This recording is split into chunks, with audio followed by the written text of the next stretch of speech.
Hello, Credo family. Matthew Michelic here with a mini techniques class specifically designed for Credo. Though I am a violist, this is not strictly a viola-centric class, and I'm confident that it will be useful to violinists and cellists as well. Today I will use the teaching of violinist Stephen Clapp as the basis for the class. So first, a few words about him. Stephen Clapp studied at the Juilliard School with Dorothy DeLay and Yvonne Galamian, and his chamber music coaches included Felix Gallimere and several members of the Juilliard Quartet. Stephen was an award-winning chamber musician and winner of the very first Naumburg Chamber Music Prize. After a few years of teaching at the University of Texas in Austin, he spent a number of years on the violin faculty at Oberlin.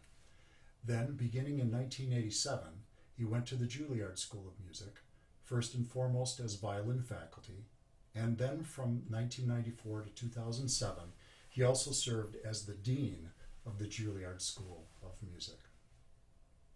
Very importantly, Stephen Clapp was one of the earliest members of the Credo music teaching faculty.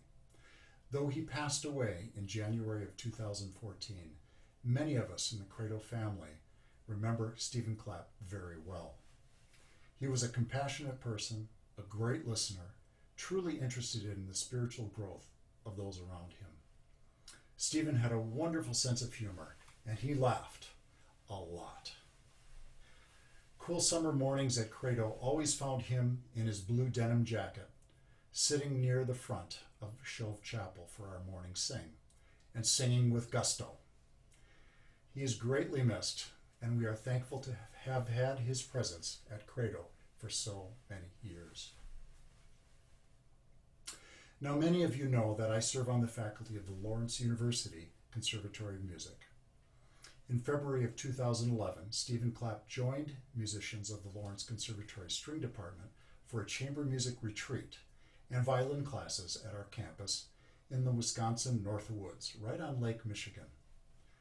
During that time, my wife Leslie and I were able to host Stephen and his wife Linda, and we had a wonderful time with them there. And during that time, I learned that Stephen had put together something called finger slogans.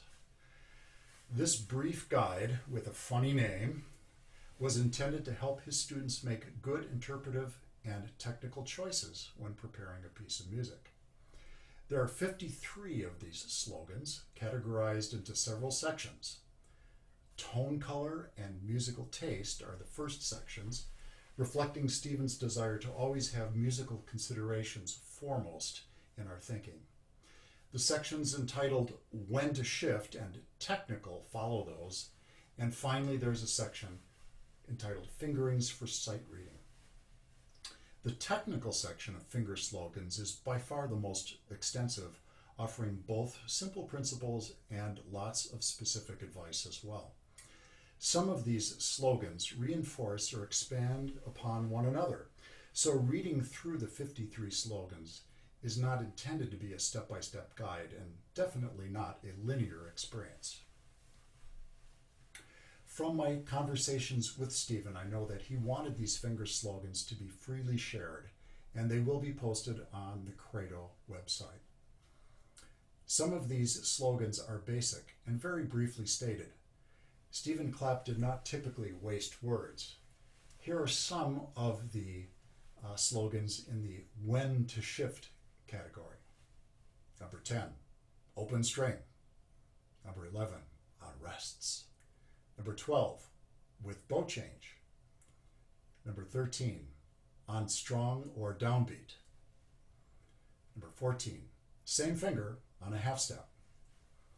Number 15, on the first note of a repeated pitch. I'd bet that even the most complex passages will benefit from starting with this little checklist. Other slogans address particular technical problems, and many of the slogans have to do with coordination of the hands in certain technical aspects. These finger slogans are not meant to be commandments, but rather guidelines. Stephen Clapp always sought the most natural, most intuitive way. Now I'd like to pair two slogans from two different sections. Together, these are a good example of reinforcing or interlocking ideas. So from the tone color section, number 4. In Bach, the tone color integrity of a motivic figure demands same string fingerings. So for example, we often observe that 2 or 3 notes under a slur sound much better if they're done on the same string. And now, number 42 in the technique section. In sequential patterns, use the same fingerings where possible and practical. My comment is, the ear will apprehend or understand the pattern and logic of a musical sequence if we can create a pattern with our fingering choice as well.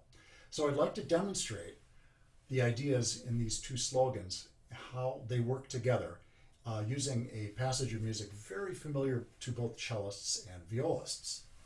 So this is from the 2nd D minor suite of J.S. Bach, measures 27 to 29. So here we find a musical sequence with 4 sequential units. Here's the first, followed by, and then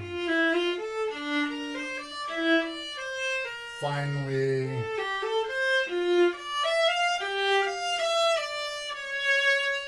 resolving there. So you may have noticed that I chose a fingering that allows us to hear the 3 notes under slurs always on the same string.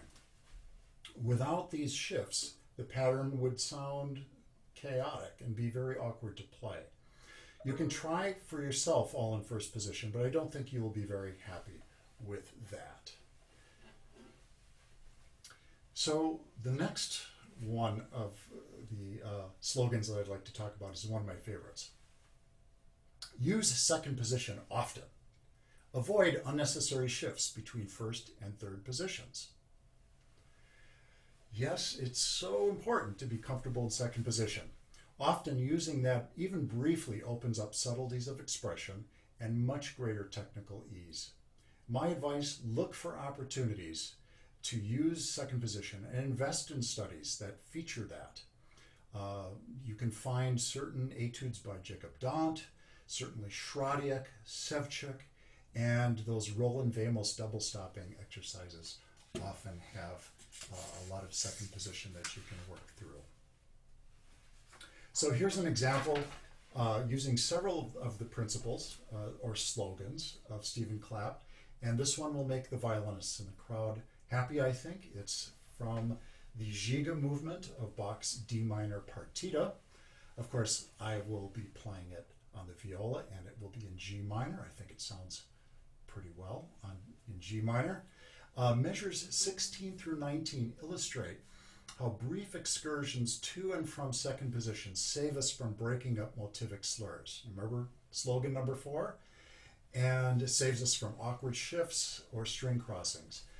Notice that in this passage we can shift on an open string, we use second position, and we have some same finger shifts on half steps. And in doing so, we preserve string color by not breaking up motivic slurs, and we get a very satisfying result. So I'll take you through that slowly so that we can all see what's happening. Starting open string shift to second position, back to first, back to second. Saving these string crossings. Oh, I love that note.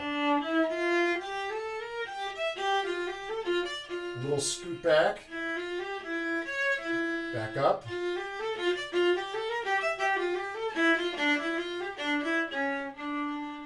Very tidy, very well organized. I could have used third position rather than second if we had a second position of phobes here. You could go to third, then back to first, but it's much harder. And second position just is so easy and flows so well in the hand. So, a great example of that slogan in the violin repertoire. Number 30 of the slogans. When shifting on the same finger to the adjacent position, move on a half step rather than a whole step. However, half step slides can be awkward in fast passages. So here Mr. Clapp is saying, yes, the choice of fingering as related to tempo definitely matters. And always make your fingering choices with the final tempo in mind. So I'll play a brief little snippet of something. In a slow tempo, this can sound very lovely and expressive.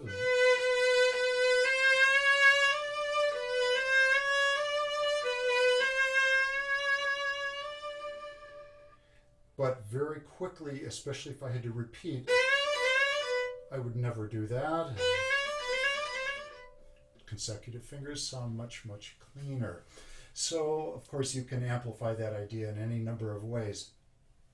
But very important that we always look at the context.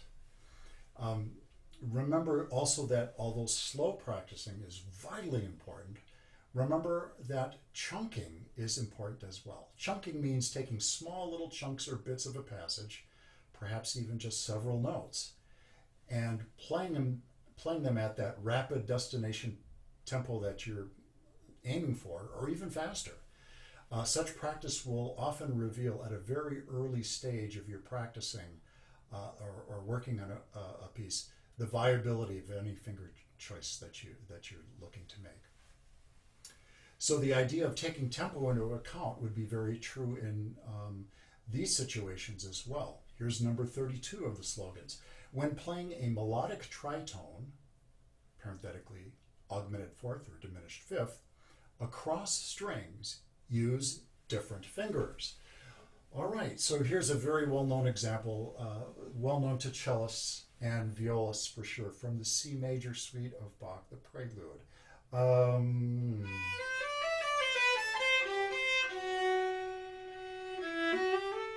So that F sharp, I could skip across with my second finger, but it's awkward, I lose resonance, and the intonation is likely not to be as good.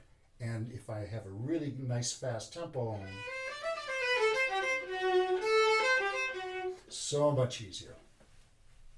So there's another correlate to that. Number 33 says, with harmonic tritones, plant the finger of the upper string before the finger of the lower string. So as an illustration of that, here's a well-known moment from the viola repertoire. And I'll just play, the violist will instantly recognize. And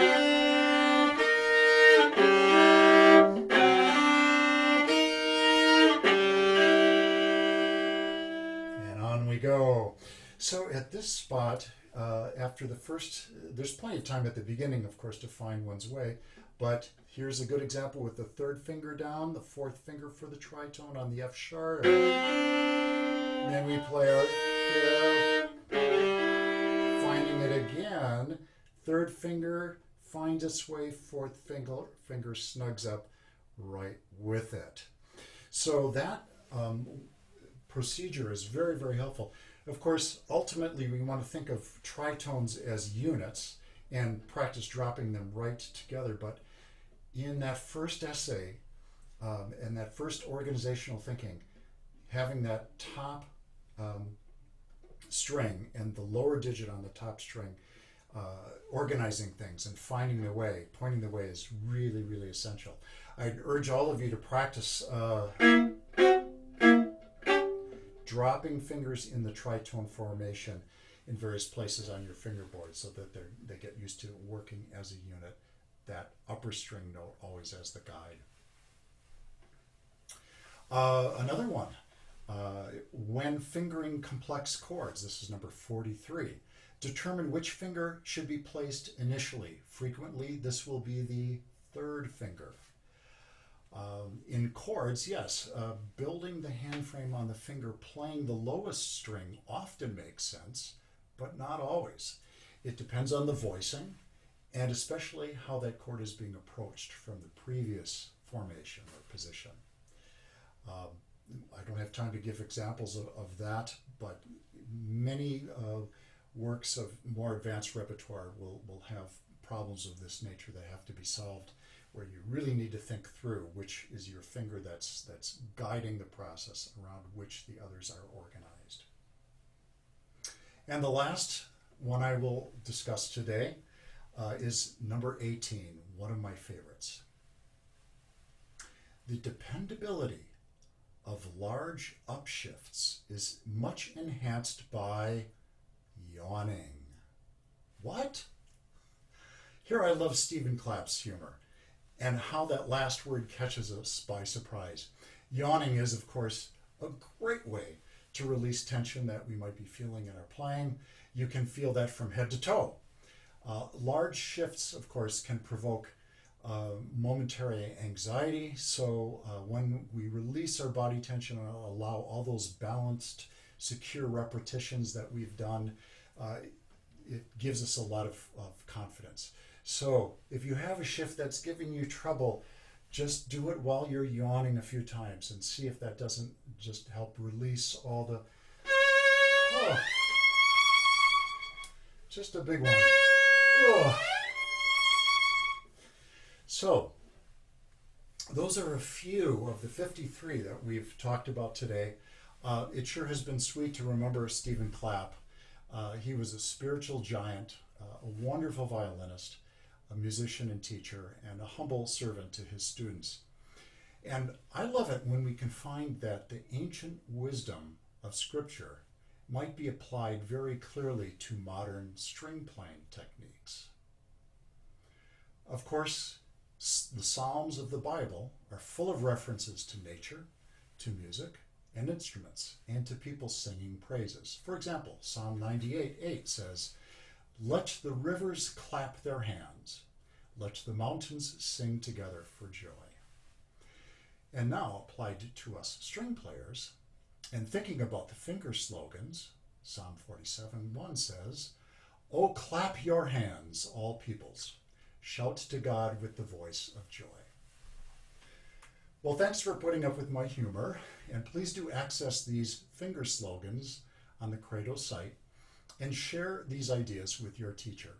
And as you clap your hands with these finger slogans, be ready to embrace every opportunity for expression and beauty in your music making. Thank you, and wishing all of you peace.